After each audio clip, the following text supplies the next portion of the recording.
रेखाओं के दो सदिश समीकरण, दो रेखाओं के सदिश समीकरण कहा दिया है और न्यूनतम दूरी पूछा है कि न्यूनतम दूरी ज्ञात की है। ये समझिए कि यूपी बोर्ड के लिए ये हमेशा 5 नंबर के लिए ये संभावित क्वेश्चन है, ये 2024 के लिए। तो हम लोग इसको क्वेश्चन को सॉल्व करना सीखेंगे, इस क्वेश्चन को सॉल्व कैसे किया जाता है। लेकिन याद रखिएगा शर्त क्या है, जब दो रेखाओं के सदिश समीकरण दिया हो तब न्यूनतम दूरी। तब कैसे ज्ञात करते हैं, तो सबसे पहले हमारा पहला रेखा के है क्या, तो r vector equal to i cap plus 2j cap plus k cap, यही है। उसके बाद plus lambda i cap minus j cap plus k cap, यही है। तो हम इसको तुलना करेंगे, r vector equal to vector a1 plus lambda b1 vector से तुलना करने पर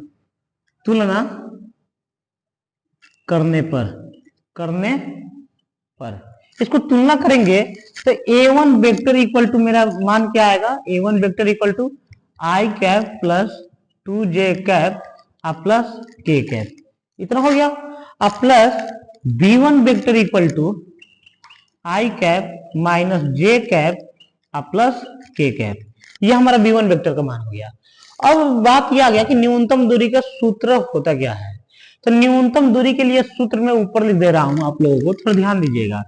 न्यूनतम दूरी कब, जब दो सदिश दिया हो तब। इसको डी से डिनोट करते हैं, मॉड में b1 vector cross b2 vector dot product a2 vector minus a1 vector आप पूरे बटा में mod of b1 vector cross b2 vector, ये दिया हो तब हम लोग इसको सॉल्व, मतलब कि ये सूत्र है, जब ये दिया हो तब इस न्यूनतम दूरी का सूत्र यही यूज करके हम लोग सॉल्व करेंगे।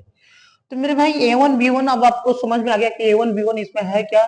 a1 b1 पहला समीकरण में से निकला है, a2 b2 दूसरा समीकरण में से निकलेगा। तो हम क्या करेंगे, पहला और दूसरा निकाल ले पहले, तो इतना में पहला समीकरण से निकाल लिया है। और क्या लिखेंगे, और समीकरण 2 क्या है, आर वेक्टर इक्वल टू आई क्या है 2i cap minus j cap minus के कैप, यही है।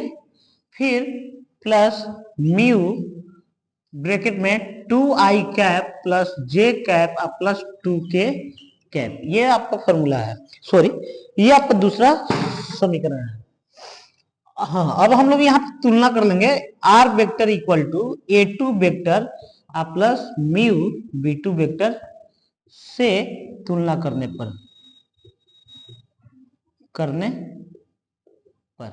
जब तुलना करेंगे यहाँ पे तो a2 वेक्टर और a1 वेक्टर यहाँ पे होगा क्या, थोड़ा ध्यान देना, मैं इस चीज को थोड़ा सा मिटा दे रहा हूं।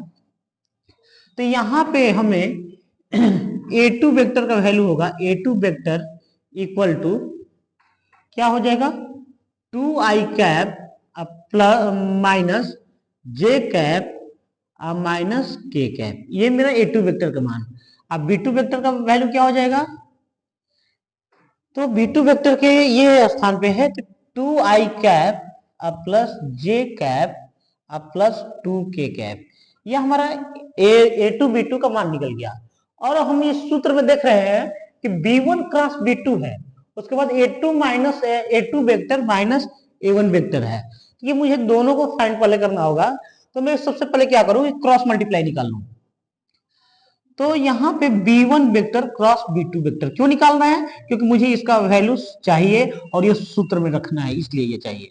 तो जान जाओ कि दो सदिशों के सदिश गुण को क्रॉस मल्टीप्लाई करते हैं, क्रॉस मल्टीप्लाई निकालने के लिए हम लोग सारणिक में लिखते हैं आई कैप जे कैप के कैप। और मेरे भाई यहाँ पे b1 वेक्टर है, तो b1 वेक्टर कहाँ आता है, ये है।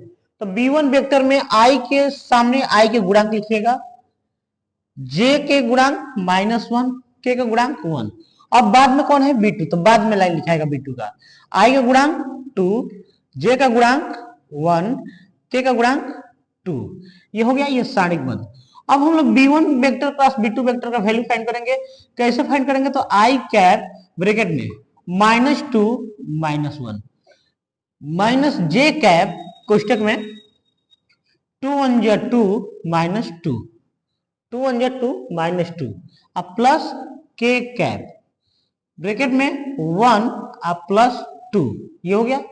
और यहाँ पे हमारा फॉर्मूला हो जाएगा minus 3i cap minus 0j cap गुणे 0 जगह पे वही 0 हो जाएगा, के कैप मल्टीप्लाई 3।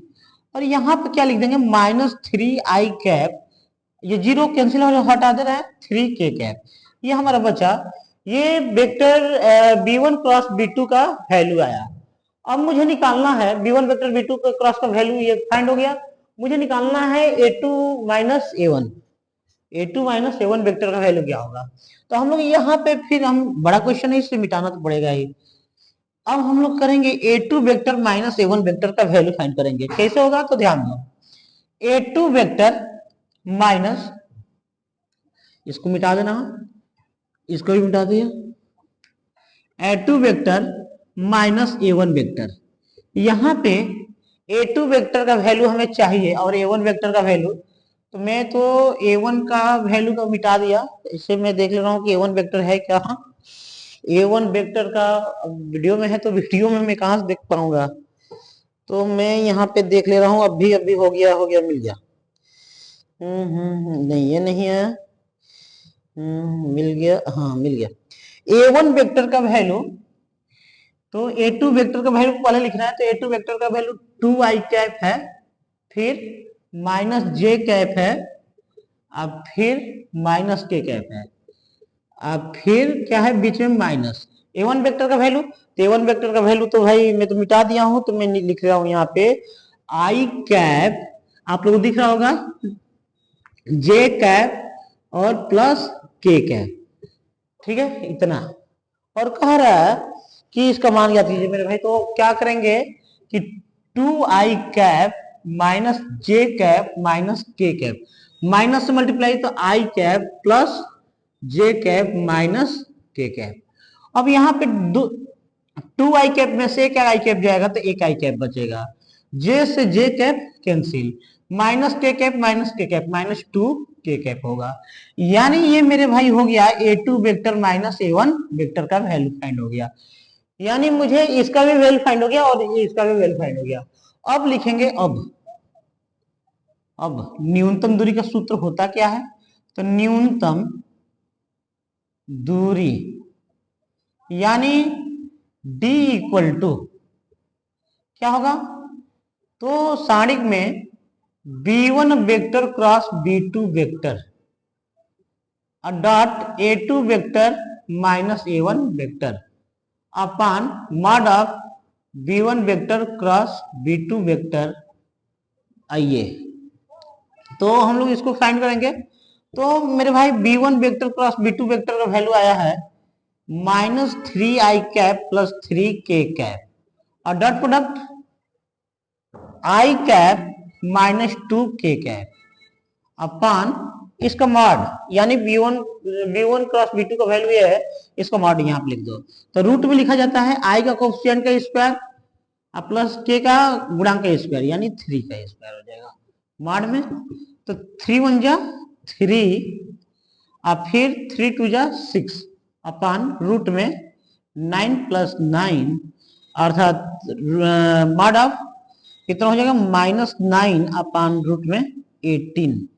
यानी हम लोग लिख सकते हैं इसको ब्रैकेट से बाहर निकालेंगे तो d इक्वल टू, यानी न्यूनतम दूरी इक्वल टू, ये सब d इक्वल टू है, तो d इक्वल टू मॉड से बाहर निकलेगा 9 हो जाएगा, 18 निकलेगा 3 रूट में 2 हो जाएगा, 3 3 जा 9, d equal to 3 upon root 2। Root 2 से नीचे रूट 2 आता है तो हमेशा रूट 2 से ऊपर नीचे मल्टीप्लाई कर देते हैं, तो 3 रूट 2 अपान 2 हो जाएगा। यही हमारा आंसर हुआ। ये आपका जो क्वेश्चन हुआ वो दो सदिशों के, जब दो सदिश रेखा समीकरण दिया हो, रेखा के दो सदिश समीकरण दिया हो, तो उसके बीच के न्यूनतम दूरी ज्ञात करने के लिए फॉर्मूला का यूज करेंगे। ठीक, ओके।